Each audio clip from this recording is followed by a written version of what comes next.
So one of the components that we got to work on here was this some interior decor, some art. And we had this idea to do portraits of chickens on the wall. Now, that sounds weird because you're looking at the food that you're eating, but I don't know, they're attractive portraits. And the way we did it was there's an outfit in the Mission called Photo Booth, and the photographer there has an old tintype camera. So that's a Victorian era camera. This is a Victorian era building. What a great fit. We got some chickens from a local community garden and borrowed a wheelbarrow from them as well, which I'll get to in a moment. You know, corralled these chickens into a photo shoot and had these beautiful tintype photos, which we then had blown up and digitally printed, 20 by 30 on galvanized steel. They're just, really moody, atmospheric, sort of heroic images of these chickens. They almost look like Civil War generals, right?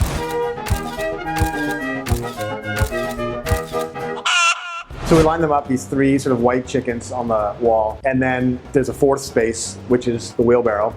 Question came up, well, why a wheelbarrow? There's this poem that I like by William Carlos Williams, who's an American poet, called So Much Depends, and it's so much depends upon a red wheelbarrow glazed with rainwater beside the white chickens. And so we have our three white chickens down the wall beside our wheelbarrow. Now, if you come in here, you're not supposed to necessarily know that, but if you're a curious person, if you're a literate person, there's a little extra layer in there for you. It's not important that you get it, but if you get it, that makes me feel good. The chickens actually are surprisingly well behaved.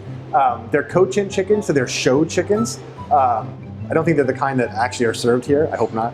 But they sat remarkably still.